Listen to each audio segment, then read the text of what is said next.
नमस्कार विद्यार्थी मित्रांनो, मी गायत्री तुम्हा सगळ्यांचं मनापासून स्वागत करते आपल्या युट्यूब चॅनलमध्ये। विद्यार्थी मित्रांनो, एकदा सांगा रे, आवाज वगैरे सगळ्या गोष्टी होप सो क्लिअर असतील। चला, आज आपण बघणार आहोत, थंबनेल वरून तुम्हाला 100% माहिती पडले की चालू घडामोडीचा अभ्यास नेमका कसा करावा, चालू घडामोडीत जास्तीत जास्त मार्क्स कसे घ्यावे, हा आपला आजचा मुख्य मुद्दा आहे। चला तर जराही वेळ न वाया घालवता वळूया आपल्या आजच्या सेशनकडे। तर विद्यार्थी मित्रांनो, येणाऱ्या ज्या भविष्यात भरती आहेत, नगर परिषद आहे, तलाठी आहे आणि तुम्हाला माहिती आहे की आदिवासी विभाग भरती सुद्धा आता होणार आहे। तर त्या अनुषंगाने आपण चालू घडामोडीची तयारी कशी करावी, किती प्रश्न आपल्याला पडू शकतात, त्यानंतर किती महिन्यांपासून चालू घडामोडी करावं, किती महत्व द्यावं, भरपूर प्रश्न आपल्या डोक्यात असतात।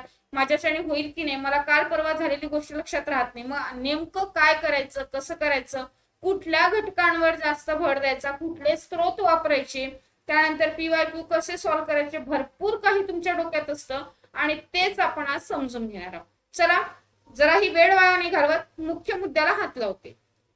तर विद्यार्थी मित्रांनो, एक गोष्ट लक्षात असू द्या, ती म्हणजे अशी की चालू घडामोडी जो विषय आहे तो परीक्षेमध्ये सिलेक्शन देणारा विषय आहे।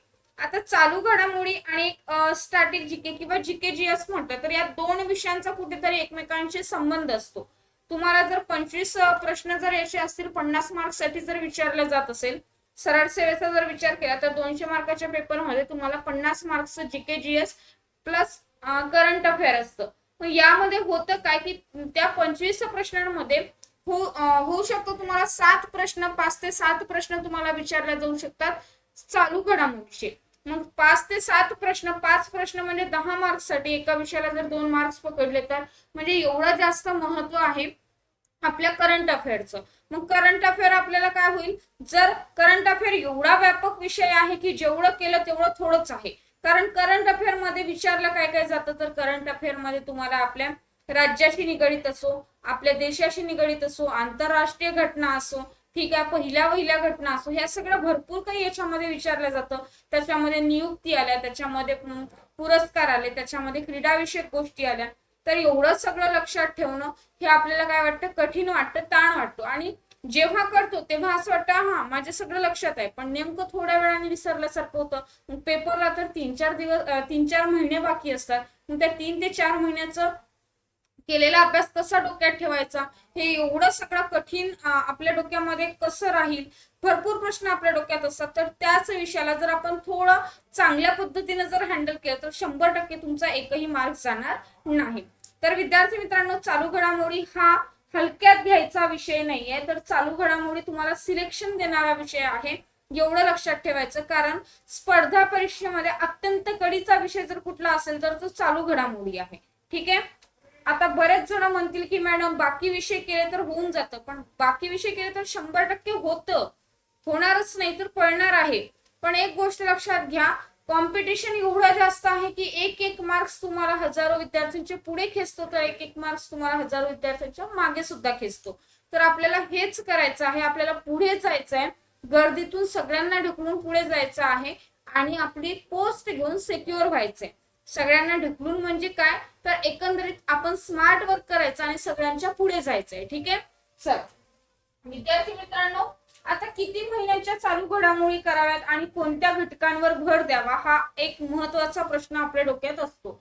तर चालू घडामोडीचा जर विचार केला तर मी तुम्हाला सांगेल की 7 ते 8 महिन्यातल्या फ्रिक्वेंट म्हणजे तुम्हाला 7 ते 8 महिने एकदम फिक्स आहेत, त्या 7 ते 8 महिन्यातल्या तुम्हाला चालू घडामोडी करायच्याच आहे। ठीक आहे, कारण त्याची जी म्हणजे शक्यता आहे ती जास्त आहे की तुम्हाला 7 ते 8 महिन्यातल्या घडामोडी पडणार म्हणजे पडणार। ठीक आहे, तर ह्या गोष्टी तुम्हाला करायच्या आहेत। त्यानंतर कुठल्या घटकांवर भर द्यावा म्हटलं तर घटक विद्यार्थी मित्रांनो, मी तुम्हाला 100% सांगेल की जसं की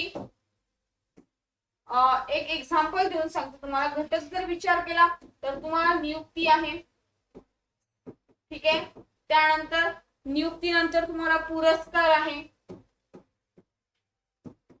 त्यानंतर पहिल्या घटना आहेत। ठीक आहे, आता नव्यानं पहिल्या घटना घडतात काही काही, तर त्या ज्या आधीपासूनच्या आहेत त्या म्हणत नाही, त्या स्टॅटिक जीकेचा पार्ट झाला, पण नव्यानं घडलेल्या घटना ज्या आहेत त्या पहिल्या घटना आहेत। त्यानंतर ऑपरेशन्स आहेत, त्यानंतर दिवस आहे, त्या दिवसाच्या थीम आहे, ठीक आहे.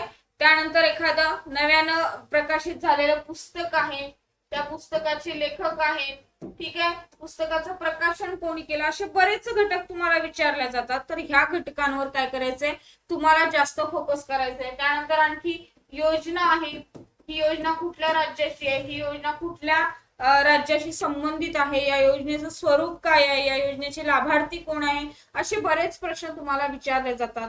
त्यानंतर कुठल्या राज्याचे मुख्यमंत्री कोण आहे, राजधानी कोण आहे, सोबतच राज्यपाल कोण आहे, कुठल्या पदासाठी नियुक्त गेलेला नवीन व्यक्ती कोण आहे, ठीक आहे. असे बरेच प्रश्न तुम्हाला विचारले जातात. कोणाच्या जागेवर नियुक्त झालाय असा सुद्धा प्रश्न पडतो. तर ह्या घटकांवर तुम्हाला जास्तीत जास्त भर द्यायचा आहे.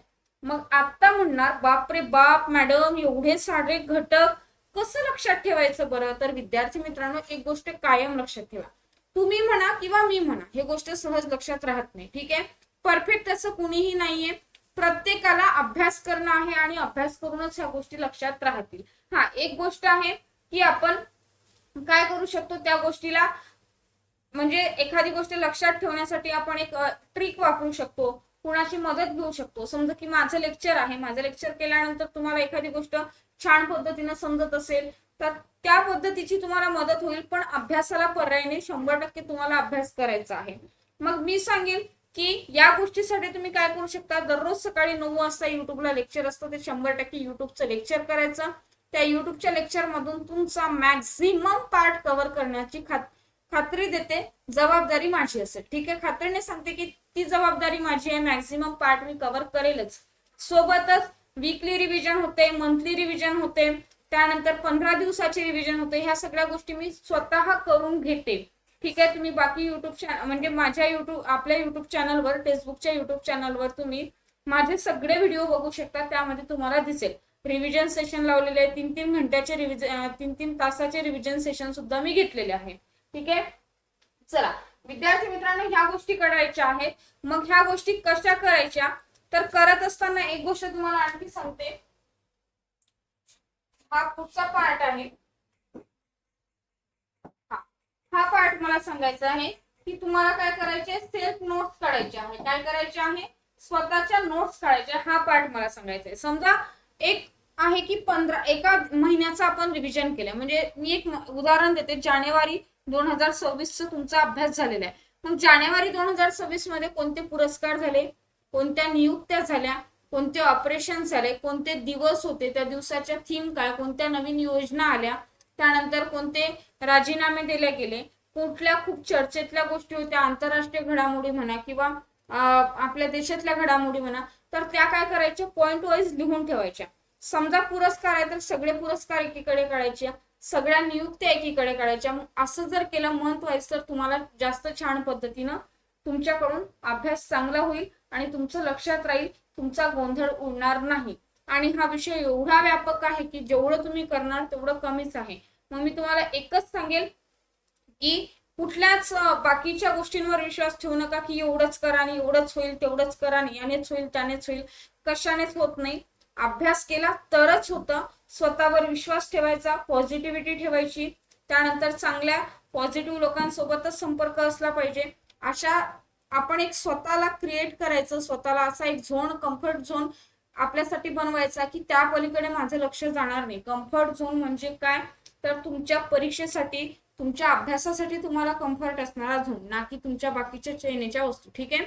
तर ह्या सगळ्या गोष्टीमध्ये स्वतःला गुंतवून टाकायचं.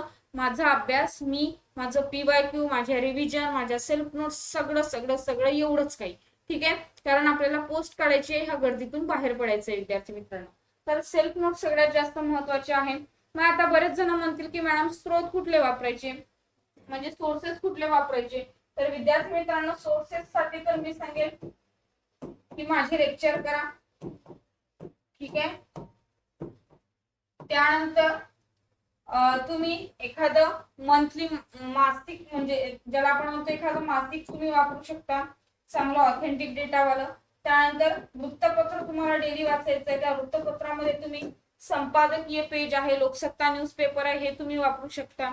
आणि माझे लेक्चर एवढं जरी केलं तरी 100% होऊन जाईल. मी लेक्चरच्या PDF सुद्धा टेलिग्राम चॅनलला टाकत असते. गायत्री ऑनलाईन अकॅडमी किंवा current affair by Gayatri ma'am हे टेलिग्राम चॅनल आहे, ते जॉईन करा. त्यावर तुम्हाला सगळे अपडेट्स मिळून जातील. तर विद्यार्थी मित्रांनो, ह्या सगळ्या गोष्टी केल्या, स्वतःच्या नोट्स काढल्या, त्यानंतर मुख्य स्रोत जे आहे ते सांगितले ते वापरले, त्यानंतर घटक तुम्ही लक्षात घेतले, त्या घटकांच्या महिन्यावारी तुम्ही जर वेगळ्या वेगळ्या नोट्स काढत गेल्या तर तुमचं 100% होणार आहे. आणि दररोज सकाळचं 9 वाजताचं लेक्चर एवढं जरी केलं तरी भरपूर आहे. त्या 9 वाजताच्या लेक्चर मध्ये तुमचा अभ्यास करून घेण्याची जबाबदारी पूर्णपणे माझी असेल. मी 100% जबाबदारी घेते, जबाबदारीने अभ्यासही पूर्ण करून घेते. पण असं नाही की लेक्चर केला आणि तुम्ही दिवसभर मोकळे. तुम्हाला स्वतःला सुद्धा थोडेसे रिव्हिजन करावी लागेल, डोक्यावर ताण द्यावा लागेल, PYQ चाळावे लागतील. सगळ्यात जास्त महत्वाचं PYQ सॉल्व्ह करावे लागेल वरचे वर. मग आता तुम्ही म्हणणार मॅडम PYQ झाले, 3 वर्ष आधीचा मी पेपर पाहिला, त्याच्यामध्ये हा प्रश्न विचारला होता, तो प्रश्न विचारलेला आहे ना. तर आता त्या व्यक्ती समजा त्याच्यामध्ये जर विचारलं असेल की महाराष्ट्राचे हे कोण होते, काय म्हणतात त्याला, राज्यपाल कोण होते, तेव्हा जे राज्यपाल होते महत्वाचं नाही, तेच राज्यपाल आता असणार. ते राज्यपाल बदललेले असतील, ते राज्यपाल तुम्हाला लगेच नोट डाऊन करायचे बदललेले कोण आहे. आणि परीक्षेला जाण्याआधी वरचेवर अपडेट्स घ्यायचे आहे सगळ्या गोष्टी, कारण बऱ्याच गोष्टी बदलत असतात, नियुक्त्या झाल्या हे, तर त्या लक्षात ठेवायच्या आणि त्या करूनच जायच्या. कारण चुकीला माफी नाही आणि अभ्यासाला पर्याय नाहीये. ठीक आहे, तर ह्या गोष्टी करा, 100% तुमचं होणार आहे. त्यापेक्षा महत्वाची गोष्ट PYQ रिव्हिजन तर मी सांगितलं एकदम परफेक्ट करायचं आहे. जेवढे जास्त PYQ सॉल्व्ह करणार तेवढा तुमचा कॉन्फिडन्स वाढणार आणि तुमची अॅक्युरसी पण वाढणार. ठीक आहे, चला. त्यानंतर विद्यार्थी मित्रांनो, ही गोष्ट तर सगळ्यात जास्त महत्वाची आहे.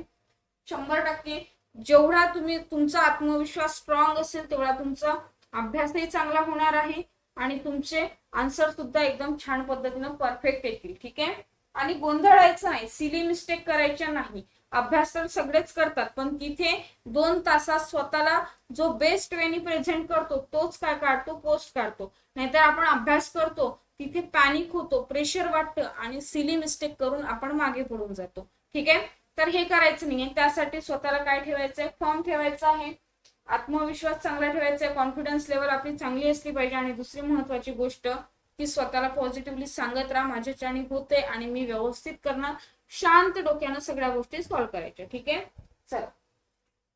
त्यानंतर विद्यार्थी मित्रांनो, आणखी एक गोष्ट तुमच्यासाठी असणार आहे आणि ती गोष्ट म्हणजे वेळेचं नियोजन तुम्हाला जमलं पाहिजे. आता तुमच्याकडे वेळ आहे, पण जेव्हा जाहिरात पडते तेव्हा वेळ कमी असते, तर तेव्हा मात्र वेळेचं नियोजन करून प्रत्येक घटकाला, प्रत्येक विषयाला व्यवस्थित पद्धतीनं एक पर्टिक्युलर टाइम द्यायचा आणि त्यामध्ये ते झालंच पाहिजे असं टार्गेट ठेवायचं. तेव्हा 100% तुमचा अभ्यास छान पद्धतीनं होत असतो. ठीक आहे,